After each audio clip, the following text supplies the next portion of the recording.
ಕೆಲವು ತಿಂಗಳಲ್ಲಿ ಇದ್ದಕ್ಕಿದ್ದಂಗೆ ಖರ್ಚುಗಳು ಜಾಸ್ತಿ ಆಗೋಗುತ್ತೆ. ಸಾಸಿವೆ ಡಬ್ಬದಲ್ಲಿ ಸಕ್ಕರೆ ಡಬ್ಬದಲ್ಲೆಲ್ಲ ಕಾಸು ಕುಡಿಕ್ತಾಯಿದ್ರು.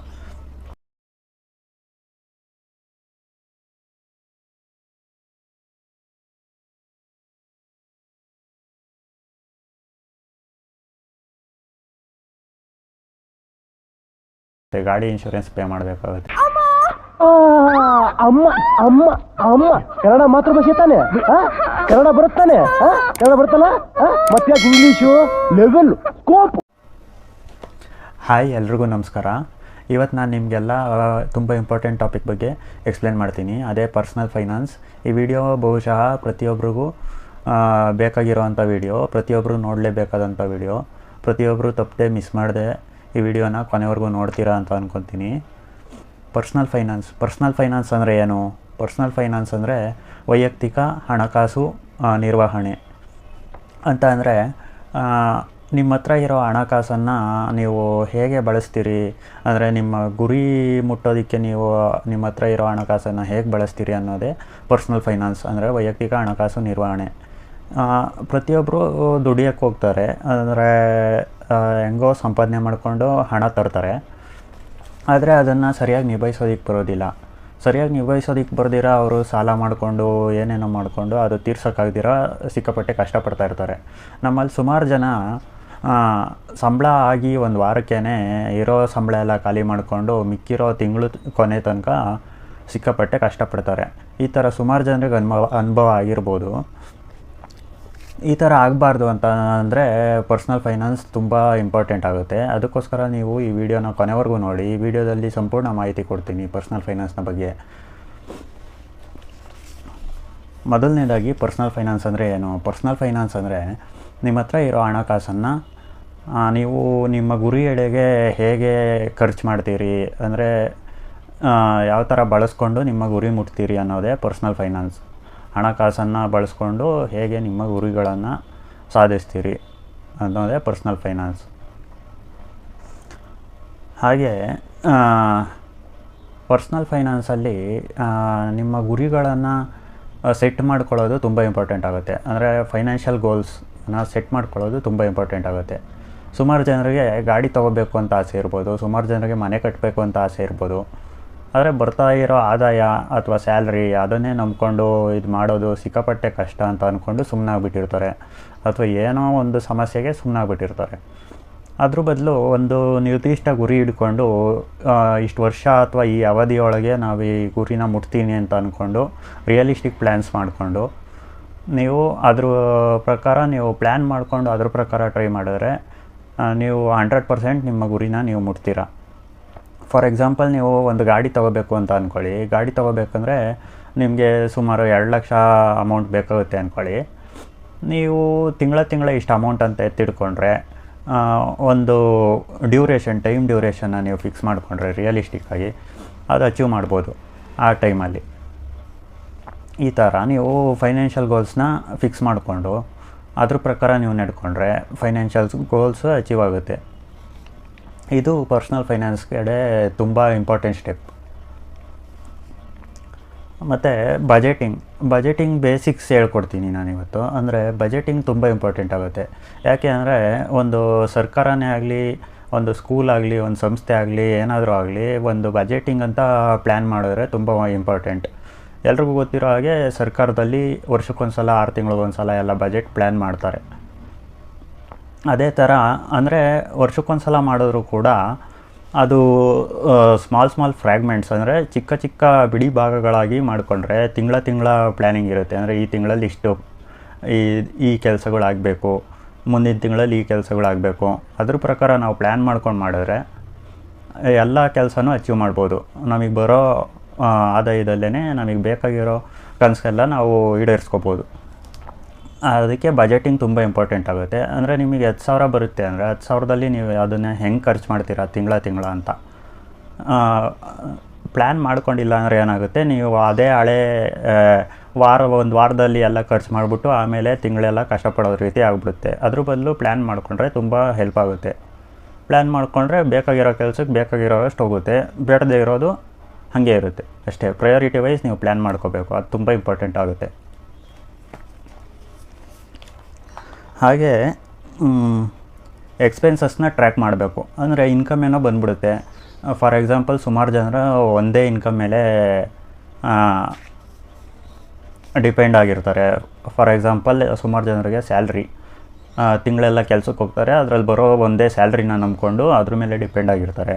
ಸುಮಾರು ಜನರಿಗೆ ಬೇರೆ ಬೇರೆ ಇನ್ಕಮ್ ಇರುತ್ತೆ. ಸುಮಾರು ಜನರಿಗೆ ಬಾಡಿಗೆ ಬರ್ಬೋದು, ಸುಮಾರು ಜನರಿಗೆ ಬ್ಯಾಂಕಲ್ಲಿ FD ಇಟ್ಟಿರ್ಬೋದು, ಅಥವಾ ಬೇರೆ ಇನ್ವೆಸ್ಟ್ಮೆಂಟ್ಗಳು ಮಾಡ್ಕೊಂಡಿರ್ಬೋದು, ಅಥವಾ ಬೇರೆ ಬೇರೆ ಪಾರ್ಟ್ ಟೈಮ್ ಜಾಬ್ ಮಾಡ್ತಾಯಿರ್ಬೋದು, ಅಥವಾ ಬಿಸ್ನೆಸ್ ಮಾಡ್ತಾಯಿರ್ಬೋದು. ಸುಮಾರು ಇನ್ಕಮ್ ಸ್ಟ್ರೀಮ್ಸ್ ಇರುತ್ತೆ.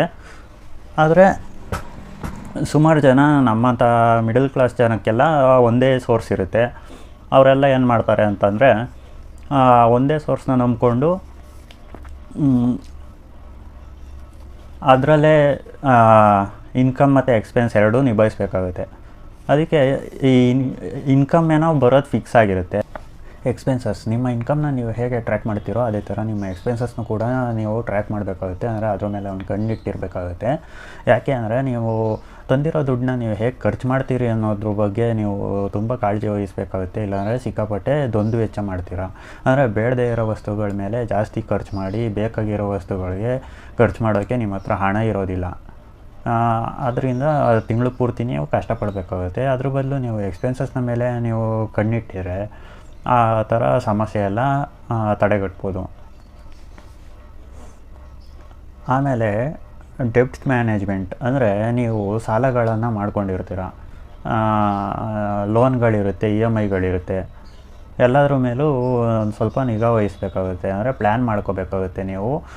ಫಾರ್ ಎಕ್ಸಾಂಪಲ್ ನಿಮಗೆ ಒಂದು 5,000 ಮಂತ್ಲಿ ಲೋನ್ ಇರುತ್ತೆ, ನಿಮಗೆ ಬರೋ ಸಂಬಳ ಒಂದು 15,000 ಬರ್ತಾ ಇರುತ್ತೆ ಅಂದ್ಕೊಂಡ್ರೆ ನೀವು ನಿಮಗೆ ಬರ್ತಾ ಇರೋದೇ 10,000 ಅಂತ ಅಂದ್ಕೋಬೇಕು. ಫಸ್ಟು ಸಾಲಗಳನ್ನ ತೀರಿಸ್ಕೊಡ್ಬೇಕು. ಮತ್ತು ನೀವು ಖರ್ಚು ಮಾಡೋದಕ್ಕೆ ಈ ಮಿಕ್ಕಿರೋ ಅಮೌಂಟಲ್ಲಿ ನೀವು ಪ್ಲ್ಯಾನ್ ಮಾಡ್ಕೋಬೇಕಾಗುತ್ತೆ. ಈ ರೀತಿ ಪ್ಲ್ಯಾನ್ ಮಾಡಬೇಕಾಗುತ್ತೆ. ಅದ್ರ ಸೆಂಟ್ರಲ್ಲಿ ಆಮೇಲೆ ನಿಮಗೆ ಎಮರ್ಜೆನ್ಸಿ ಫಂಡ್ಸ್ ಅಂತ ಬೇಕಾಗುತ್ತೆ. ಎಮರ್ಜೆನ್ಸಿ ಫಂಡ್ಸ್ ಅಂತ ಅಂದರೆ ಕೆಲವು ತಿಂಗಳಲ್ಲಿ ಇದ್ದಕ್ಕಿದ್ದಂಗೆ ಖರ್ಚುಗಳು ಜಾಸ್ತಿ ಆಗೋಗುತ್ತೆ. ಫಾರ್ ಎಕ್ಸಾಂಪಲ್ ಯಾರಿಗಾದ್ರೂ ಹುಷಾರಿಲ್ಲದೆ ಆಗಿಬಿಡ್ಬೋದು, ಮನೇಲಿ ಯಾರಿಗಾದ್ರೂ ಹುಷಾರಿಲ್ಲದೆ ಇರೋ ಹಾಗಾಗ್ಬಿಟ್ರೆ ಹಂಗೆ ಆಗೋದು ಬೇಡ. ಅಂದರೆ ಎಮರ್ಜೆನ್ಸಿಲಿ ಆ ಥರ ಆಗ್ಬಿಡುತ್ತಲ್ವ ಕೆಲವೊಂದು ತಿಂಗಳು, ಹಂಗೆ ಆಗ್ಬಿಟ್ರೆ ಏನು ಮಾಡಬೇಕು, ಅವಾಗ ನಿಮ್ಮ ಹತ್ರ ಖರ್ಚಿಗೆ ಹಣ ಇರೋದಿಲ್ಲ, ಅವಾಗ ಸಾಲ ಮಾಡಬೇಕಾಗುತ್ತೆ. ಹಿಂಗೆಲ್ಲ ಆಗುತ್ತೆ. ಅದ್ರ ಬದಲು ನೀವು ಪ್ಲ್ಯಾನ್ ಮಾಡಿಕೊಂಡು ಸ್ವಲ್ಪ ಆದಷ್ಟು ಒಂದು ಸ್ವಲ್ಪ ಸಣ್ಣ ಅಮೌಂಟ್ ಆದರೂ ಪರವಾಗಿಲ್ಲ, ಮಂತ್ಲಿ ನೀವು ಸ್ವಲ್ಪ ಸೇವ್ ಮಾಡಿಟ್ಟಿರಿ. ಎಮರ್ಜೆನ್ಸಿ ಫಂಡ್ಸ್ಗೆ ಅಂತ ಸ್ವಲ್ಪ ಬೇಕಾಗುತ್ತೆ. ಆಮೇಲೆ ಕೆಲವು ತಿಂಗಳು ಇದ್ದಕ್ಕಿದ್ದಂಗೆ ಒಂದೊಂದು ತಿಂಗಳು ನೀವು ಇನ್ಶೂರೆನ್ಸ್ ಮಾಡಿಸಿರ್ತೀರ, ಇನ್ಶೂರೆನ್ಸ್ ಪೇ ಮಾಡಬೇಕಾಗುತ್ತೆ. ಬೇರೆ ಬೇರೆ ಇಯರ್ಲಿ ಒನ್ಸ್ ಏನೇನೋ ಪ್ಲ್ಯಾನ್ಸ್ ಇರುತ್ತೆ, ಅದೆಲ್ಲ ಪೇ ಮಾಡಬೇಕಾಗುತ್ತೆ. ಗಾಡಿ ಇನ್ಶೂರೆನ್ಸ್ ಪೇ ಮಾಡಬೇಕಾಗುತ್ತೆ, ಗಾಡಿ ಸರ್ವಿಸಿಗೆ ಬಿಡಬೇಕಾಗುತ್ತೆ. ಈ ಥರ ಎಲ್ಲ ಇರುತ್ತೆ. ನೀವು ಬಾಡಿಗೆ ಕಟ್ಟಬೇಕಾಗುತ್ತೆ. ಬಾಡಿಗೆ ಎಲ್ಲ ನೀವು ಎಕ್ಸ್ಪೆನ್ಸಸ್ಸಲ್ಲಿ ಪ್ಲ್ಯಾನ್ ಮಾಡ್ಕೊಂಡಿರ್ತೀರ, ಬಜೆಟ್ ಪ್ಲ್ಯಾನಿಂಗಲ್ಲಿ ಮಾಡ್ಕೊಂಡಿರ್ತೀರ. ಆದರೆ ಈ ಥರ ಎಮರ್ಜೆನ್ಸಿ ಫಂಡ್ಸ್ನ ಪ್ಲ್ಯಾನ್ ಮಾಡೋದು ತುಂಬ ಅತ್ಯವಶ್ಯಕ ಆಗಿರುತ್ತೆ. ನೀವು ಈ ಎಮರ್ಜೆನ್ಸಿ ಫಂಡ್ಸ್ ಬಗ್ಗೆ ಪ್ರತಿ ತಿಂಗಳೂ ನೀವು ಸ್ವಲ್ಪ ಅಮೌಂಟ್ ಅಂತ ಅಂದ್ಬಿಟ್ಟು ಎತ್ತಿಟ್ಟಿರಬೇಕಾಗುತ್ತೆ. ಎತ್ತಿಟ್ಟಿದ್ರೆ ನಿಮಗೆ ಅನುಕೂಲ ಆಗುತ್ತೆ. ಅಕಸ್ಮಾತ್ ಅದು ಉಪಯೋಗ ಆಗಿಲ್ಲ ಅಂದರೆ ನೀವು ಎಲ್ಲಾದರೂ ಸಡನ್ನಾಗಿ ಟ್ರಿಪ್ ಹೋಗ್ತೀರಾ, ಅದಕ್ಕಾದರೂ ಯೂಸ್ ಮಾಡ್ಕೋಬೋದು.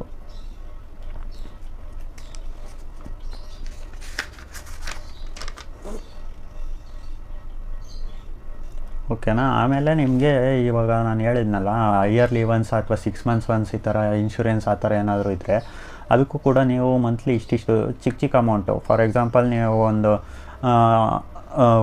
3,000 ನೀವು 6 months ಒನ್ಸ್ ಕಟ್ಟಬೇಕಾಗುತ್ತೆ ಅಂದರೆ ನೀವು ಮಂತ್ಲಿ ಇಷ್ಟಿಷ್ಟು ಅಂತ ಅಂದ್ಬಿಟ್ಟು ಒಂದು 100, 500 ಈ ಥರ ನೀವು ಎತ್ತಿಟ್ರೆ ನಿಮಗೆ ಆರಾಮಾಗಿ 6 monthsಗೆ 3,000 ಆಗಿಬಿಡುತ್ತೆ.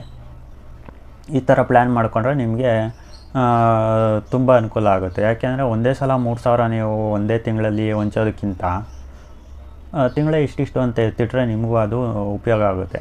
ಇದಿಷ್ಟು ನಾನು ನಿಮಗೆ ಬಂದಿರೋ ಆದಾಯದಲ್ಲಿ ಖರ್ಚು ಹೇಗೆ ಮಾಡಬೇಕು ಅನ್ನೋದ್ರ ಬಗ್ಗೆ ಐಡಿಯಾ ಕೊಟ್ಟೆ. ಆಮೇಲಿಂದ ನೀವು ಇದನ್ನು ಸುಲಭವಾಗಿ ನಿಭಾಯಿಸೋದಕ್ಕೆ ಕಲ್ತ್ಕೊಂಡ್ರಿ ಅಂತಂದರೆ ನೀವು ಬರೋ ಆದಾಯದಲ್ಲಿ ಇದೆಲ್ಲ ಖರ್ಚು ವೆಚ್ಚ ಎಲ್ಲ ನೋಡಿಕೊಂಡು ಸ್ವಲ್ಪ ಇನ್ವೆಸ್ಟು ಮಾಡ್ಬೋದು. ಅಂದರೆ ಸ್ವಲ್ಪ ಸೇವ್ ಮಾಡಿ ಅದನ್ನು ಇನ್ವೆಸ್ಟು ಮಾಡ್ಬೋದು. ಇನ್ವೆಸ್ಟಿಂಗ್ ಅಂತ ಅಂದರೆ ತುಂಬ ಜನ ಅದು ರಿಸ್ಕಿ ಅಂತ ತಿಳ್ಕೊಂಬಿಟ್ಟಿರ್ತಾರೆ. ಹೌದು, ಇನ್ವೆಸ್ಟಿಂಗ್ ಗೊತ್ತಿಲ್ಲದೆ ಇದ್ದರೆ ರಿಸ್ಕಿ. ನೀವು ನಿಮಗೆ ಗೊತ್ತಿರೋ ಪ್ರಕಾರ ಇನ್ವೆಸ್ಟಿಂಗ್ ಮಾಡಿ. ನೀವು ಏನೇನೋ ಗೊತ್ತಿಲ್ಲದೆ ಇರೋದಕ್ಕೆ ಹಾಕಿ ಕೈ ಸುಟ್ಕೊಳಕ್ಕೆ ಹೋಗಬೇಡಿ. ಯಾವ ಇನ್ವೆಸ್ಟಿಂಗು ಇದೇ ಬುದ್ಧಿವಂತಿಕೆ ಅದೇ ಬುದ್ಧಿವಂತಿಕೆ ಅಂತ ಏನಿಲ್ಲ. ನಿಮಗೆ ಗೊತ್ತಿರೋ ರೀತಿ ನೀವು ಇನ್ವೆಸ್ಟ್ ಮಾಡಿ, ಪರವಾಗಿಲ್ಲ. ಮನೆಗಳಲ್ಲಿ ಫಾರ್ ಎಕ್ಸಾಂಪಲ್ ಮನೆಗಳಲ್ಲಿ ಅಮ್ಮಂದರು ಏನು ಮಾಡ್ತಾಯಿದ್ರು, ಸಾಸಿವೆ ಡಬ್ಬದಲ್ಲಿ ಸಕ್ಕರೆ ಡಬ್ಬದಲ್ಲೆಲ್ಲ ಕಾಸು ಕುಡಿಕ್ತಾಯಿದ್ರು.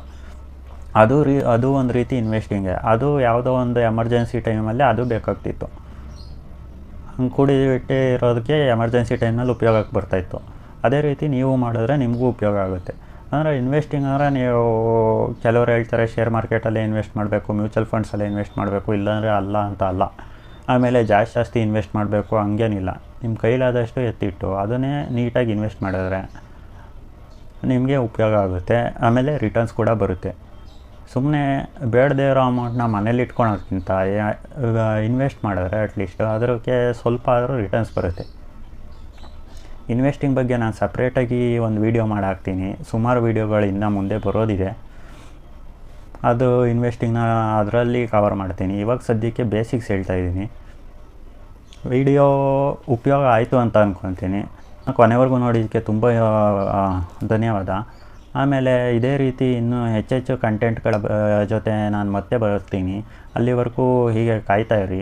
ಆಮೇಲೆ ಈ ವಿಡಿಯೋ ಅರ್ಥ ಆಗಿಲ್ಲ ಅಂದರೆ ಇನ್ನೊಂದು ಸಲ ನೋಡಿ. ಆಮೇಲೆ ನಿಮ್ಗೆ ಏನಾದರೂ ಇಷ್ಟ ಆಯಿತು ಅಂತಂದರೆ ಲೈಕ್ ಮಾಡಿ, ಶೇರ್ ಮಾಡಿ. ಹಾಗೆ ಸಬ್ಸ್ಕ್ರೈಬ್ ಆಗಿಲ್ಲ ಅಂತಂದರೆ ನಮ್ಮ ಚಾನಲ್ಗೆ ಈಗಲೇ ಸಬ್ಸ್ಕ್ರೈಬ್ ಆಗಿ, ಹಾಗೆ ಪಕ್ಕದಲ್ಲಿರೋ ಬೆಲ್ ಐಕಾನ್ನ ಒತ್ತಿ. ಧನ್ಯವಾದ.